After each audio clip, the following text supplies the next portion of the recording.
Hey everybody, it's Connie, your Orange Hippie Chick, and you're watching Orange Hippie Chick TV, rated RS for real shit. And today is Truth Thursday. And I was thinking about, what can we talk about? And then I thought about, it's Mother's Day. Let's talk about mothers. Let's talk about dads. Let's talk about parents, regardless if you have a mother or father. Now, not everybody is a mother. That's fine. But everybody came from a mother. And not everybody has, no matter if you came from a mother, not everybody has a good mother. Not everybody knows their mother. Not everybody is really tight with their mother.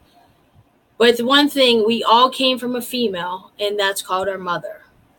And in this day and age, I mean, at 46 years old, I'm very, very blessed to have my mother and my father. At 46, the as I'm aging, more of my friends are losing parents. I've lost my father-in-law in the last year. My brother's lost his father-in-law in the past couple years. It's and just family members are going. It's like the older you get, the more wiser you get, the more life really knocks you down because you're losing the people that you love. But I'm here to let's talk about the people maybe that are still here or maybe that they're gone. But it's no matter what. A mother's love, a father's love, it never dies. So um, I'm a big quote junkie. I don't know if you watched the last one shows, but like I love quotes. So I always look for quotes. And the one that I really liked is God couldn't be everywhere, so he created mothers. And that's the truth. He created mothers and he created grandmothers. And both of them in my life are extremely important. I no longer have my grandmothers, but I had amazing grandmothers. And I have an amazing mother who is still here. And I'm excited. I'll be with her Saturday. We're going to go do our fun things. We're going to go to do flea markets. We're going to go to lunch. And the most important thing we're going to do, we don't have to spend money. I don't have to go give her Tiffany bracelets or jewelry by Zales or wherever, or Jared, wherever the hell it is. No. There's one thing you can do with your mother, your grandmother, your aunt, whoever is that special person in your life. Give her your time. Because there's only one thing in this world that you can never give back, and it's time. You can get jewelry, and your mom or grandma can take that shit back. But you give your time, you'll never get it back. So screw the presents. Go spend your time. Not money. Go spend your time. Um, let's start with my grandmother, my dad's mom. This is funny. It's not funny, but it's funny that I still have this. I've been carrying this around. It's a cassette tape, and that's me. I don't know if you can see it. That's my grandmother kissing me. I was 1 year old. 1 year old. And so I'm 46. That was 45 years ago. I'm still carrying that around. And this is even crazier. See that? That's a 4-leaf clover. And she has tape on it. And on the other side, I don't know if you can see, it says Connie, 1975. She gave that to me when I was 2 years old. And I don't know how the hell I have been carrying that around, but I have. And it's with this same picture. Look at me. Look, I just look constipated. I probably was. Probably drinking formula. But anyway, like, I still go to that house. That was my grandma's house. That's now my aunt's house. I still, like, know where that couch was. So I have this. And this is how spiritually in tune I was. In 8th grade, that was 1987, I was at St. Leo's. I got one of those big boom boxes for Christmas, and I got a cassette tape. Anyone like 20 and younger have no idea what the hell this is, but it's a cassette tape. It's 60 minutes. Look at that. 60 minutes of funk. But on the opposite side, in my 8th grade hand, It says, I don't know if you can, grandma's voice. I recorded her. I sat at her table and I recorded her. It was nothing like it's not like an interview. Maybe it was my first interviewing skills. But we were just talking and I had my big boom box there. It was probably around the holidays and I spent a ton of time with my grandma because my mom and dad worked. They were 20 years old when they had me. 20 years old. I can't even imagine at 20 having a kid. Like, I can't even comprehend that. I didn't have my first kid until I was 34. 20 years old. I was looking for the next beer. They're like changing diapers and working 17 jobs. So I spent a lot of time with my grandma. And so when I got my boom box, I was in 8th grade. I don't even know how old you are. I don't know. 12, 11, 12? No. I don't know how old you are in 8th grade. Anyway, old enough to have a boom box. So I'll never forget, we're sitting at her table, and I was just like, because back then you had to use 2 fingers to push down to press play. I mean, press record. It wasn't like, we didn't have touch screens. Hey kids, we didn't have touch screens. We had to push 2 fingers down to record. So I just started talking, and I recorded my grandma. And then, there was actually a pause button, so I go, pause if she had to go to the bathroom or whatever. Then she goes, she's on the tape saying, "Hey, Con, are you recording me?" And I'm like, "No." I'm like, click unpause. But I recorded her. And you know how spiritually attached I am to this woman? Still, she comes through my medium readings. I go to a medium and she comes through. She is my angel. She's been guiding me in my lifetime, even though she's gone from this world. But it's in 8th grade, and I preface, like, I gotta find something the hell to play this on. I prefaced the tape saying, I know my grandma's not going to be here longer. So if I got the boombox for Christmas, this was January, February, March. My grandma died that year, August 19th. I got my boombox December 1987. My grandmother died August 1988.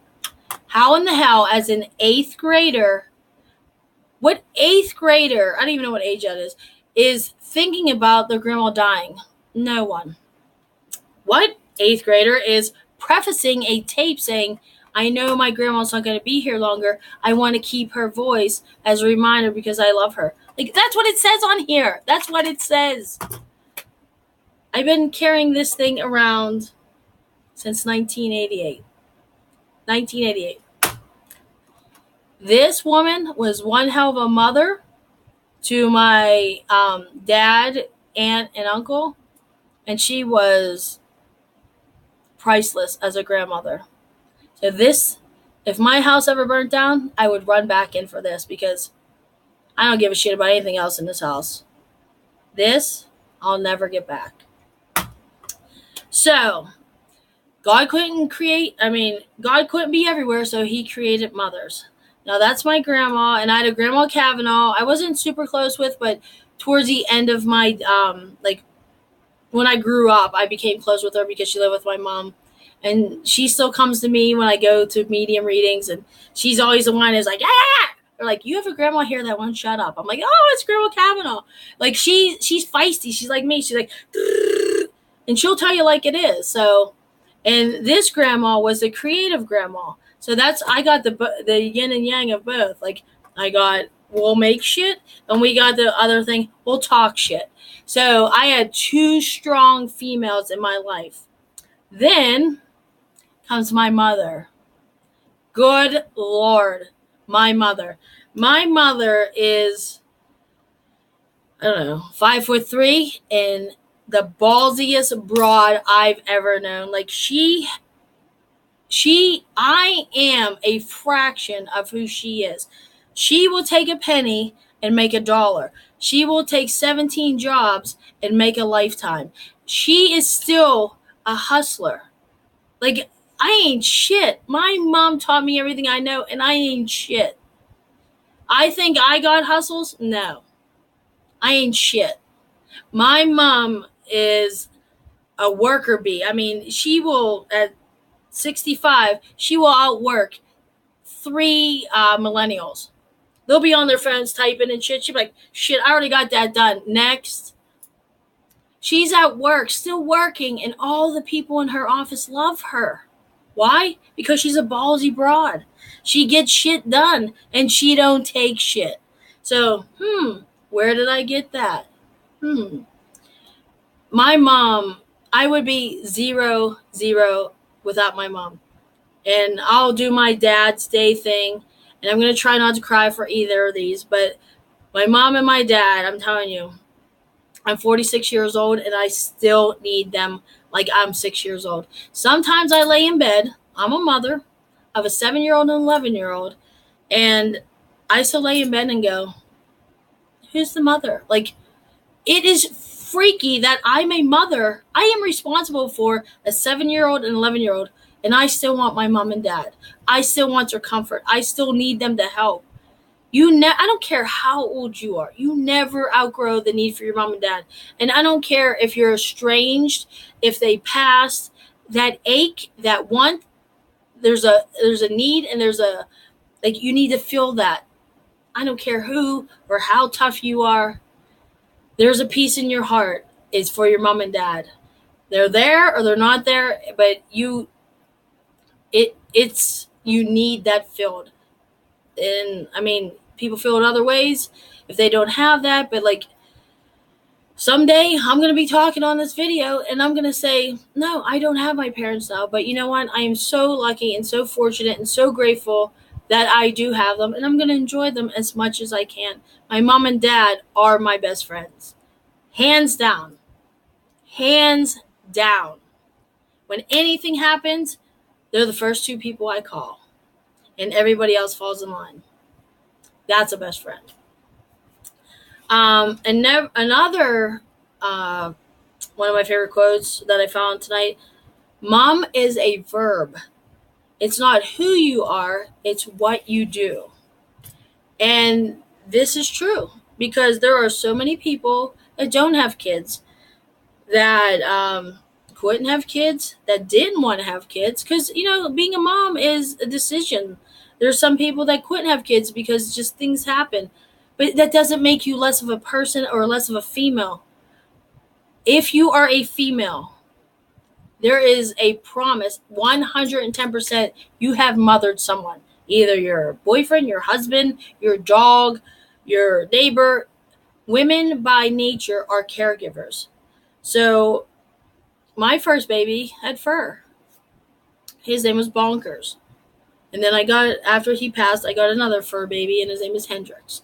So whether you have kids, you're a caretaker, you have a husband, because face it, they don't grow up. So you are mothering them. It sucks. It sucks.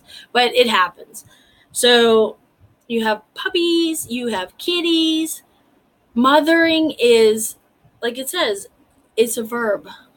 You don't have to a baby come out of your vagina to be a mother. Hell no. Because I know a lot of people that have dogs and cats that are 10 times the mothers that I see on TV.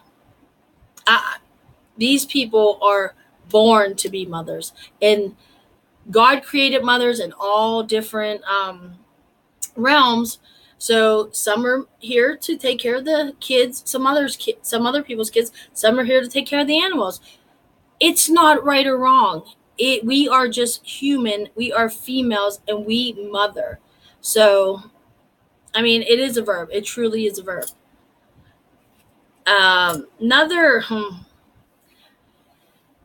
This one really touched home. Never complain about what your parents gave you. It was probably all they could give. And growing up, not piss poor. We were middle lower class. I don't even know if that exists. And right now I still ain't shit financially, but I look back to my childhood. We didn't have shit. And I had the best childhood ever, because I had parents that loved me. I had parents that were at my games. I had parents that supported everything I did. And at 46 years old, they're still supporting me. I'm not playing sports, but they're coming to my kids' sports. I'm like starting businesses, and they're the ones telling me, don't give up. You can do this. You got this. I mean, like, my parents didn't drive a BMW. My dad had one car, my mom didn't drive. We had a bus pass. I was the kid that ate the free lunches. My kids are eating free lunches because Jamie's on disability. Do you think that bothers me? Hell no. Jamie, if you don't know, Jamie's my forever fiance, who is, his health is like horrible. So his body has been through everything. So whatever he can get, he needs it. There's people on assistance that don't need it. This guy is dying every goddamn day, and I'm watching him. So if his kids can get free lunches, or our kids can get free lunches, they're getting free lunches. I don't give a shit, because that's the best we can do right now. And there's going to be a time that there will be more finances. And guess what? I'm going to help all the kids that are getting free lunches and all the kids that don't have shit, because I was that kid. Like Hillary Rodham Clinton, which not everybody's a fan of, but she did write a book called It Takes a Village to Raise a Child. And when I was without a child, I'm like, I never looked at the book, and I still haven't looked at the book. But that title, I probably say every day. It takes a village to raise a child. It takes, my neighbor's help, my parents' help, Jamie's parents help. Like, there's so many people. My aunt's help. Like, there's so many people that help, because you can't do it alone.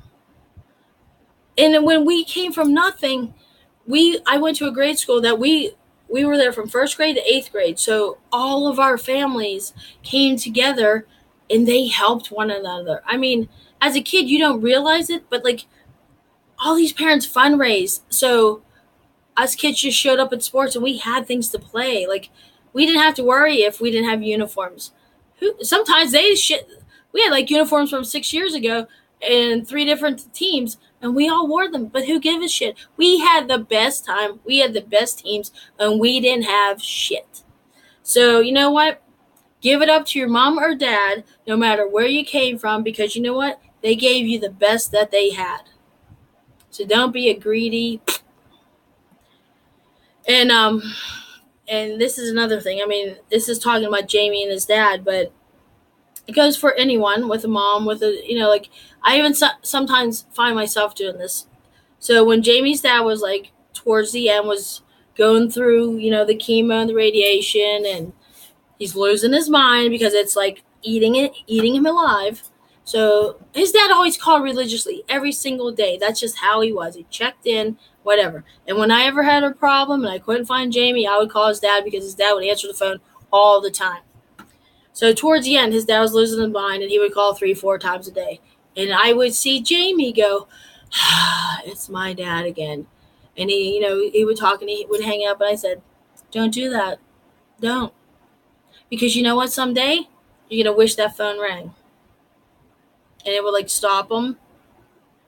And if next time, after the 5th, 6th time, and his dad was losing his mind, he would say the same shit over and over and over again. And I would say, Jamie, don't do it. I don't care how many times he told you the same shit. There's going to be a time that you're going to miss that phone call. And it's coming up to a year. And Jamie, as much pain as he is in right now, he would take double the pain to have that phone call, and his dad repeat himself 20 times. So that's the shit. Like, then you scroll through Facebook, and there's people that don't have their moms or dads, and they're like, this from heaven, and I would do anything for a phone call. Like, I call my parents probably every day to every other day, or I'll text them.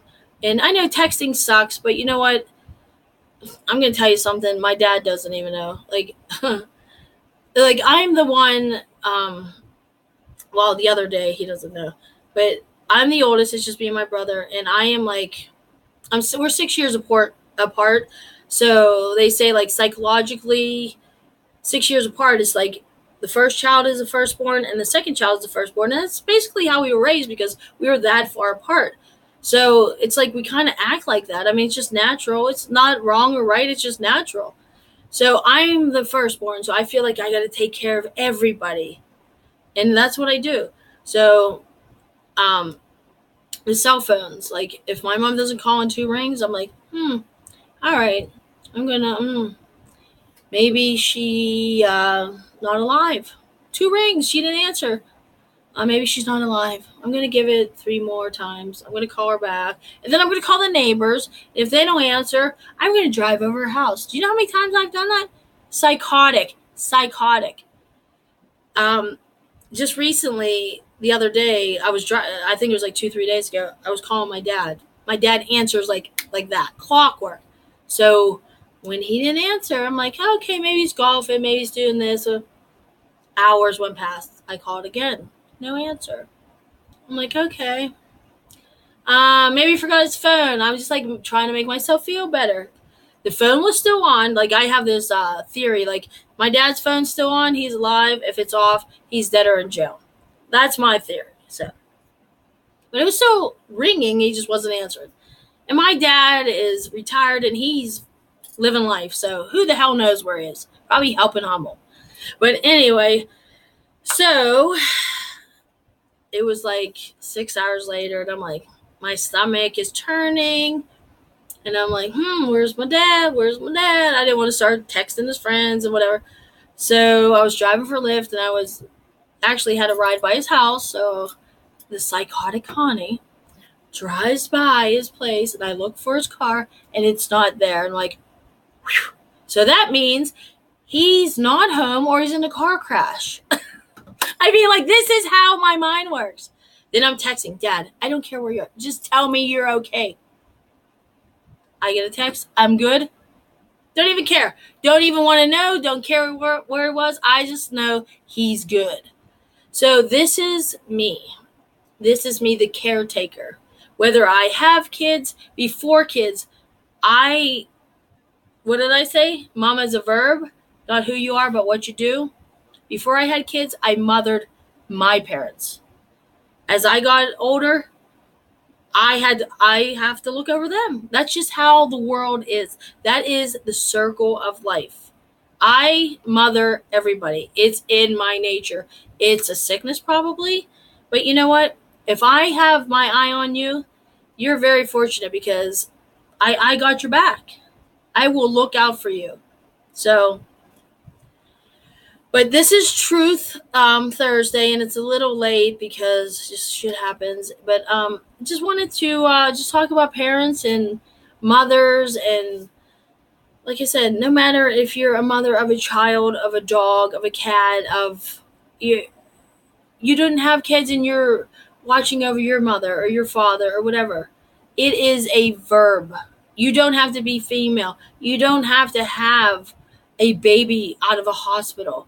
You are a mother. We are human. We have human empathy. Well, hopefully most of us, not all of us. But human empathy, you just mother. That means you care. You give 2 shits if your neighbor's laying in the grass. Or, you know what? Even if my worst enemy was laying in the grass dead, I'd probably check their paws and then walk over them. No, I'm just kidding. I really have to hate you to do that. But whole story is just like give it up for all the people that mother. Like there's dads out there that the moms went away. There's dads doing double duty. There's moms doing double duty. More moms than dads. But I know dads doing double duty. It's more like a woman can, I guess, subscribe more to a man's world than a heterosexual man could go to a woman's world. So, like, there are men out there learning to, like, maybe apply makeup to their daughters, find a perfect dress for their daughters, do their daughter's hair. Give it up for them because that shit ain't easy. I can't even do that and I'm female. Like, I mean, it's just, there's, like one thing I always think about is everybody has a struggle. Everybody is fighting something. So just be kind, be gentle. Whether your mother, your father, you don't know everybody's story when you go out into the world. It may look glamorous on the outside because people dress pretty and they drive fancy cars, and then they walk into their houses and their husband's cheating on them and they don't know where they are, or their wife's cheating on them, and all this, and their kids hate each other and their kids are making bombs and shooting up schools. Like, this is our world. So I mean, it's just be gentle, be kind, and that's coming from someone with a sharp tongue. But on this Mother's Day, I want to give it up for all the people, all the moms, all the dads, all the aunts, all the uncles, whoever is taking care of someone else. You are a mother. Some of you may be called a mother, you know what? But that's another's talk. But anyway, give it up, high five to the moms, the caretakers, because you deserve it. You are a badass. If there is someone in your care and they love you and you're changing their lives, you are a badass. So, high five to all the badasses out there. I hope everybody has a fantastic Mother's Day, whether your mom's here, whether your mom's in heaven, and don't you worry. If your mother's in heaven, she's having a better time than you. So, and I'm jealous too. Because when we all get there, I've been there for a couple seconds. So when we all get there, girl, boy, you don't even know. It is heaven. So no matter where your mother is, please have a fantastic Mother's Day. And don't spend your money, spend your time, because we don't know how much longer we have left. So that's the only thing that you can spend and get a return. Alrighty, I hope you got something out of True Thursday. So have a fantastic weekend, fantastic Mother's Day, and I will see you for Connie in the Corner drinking cocktails.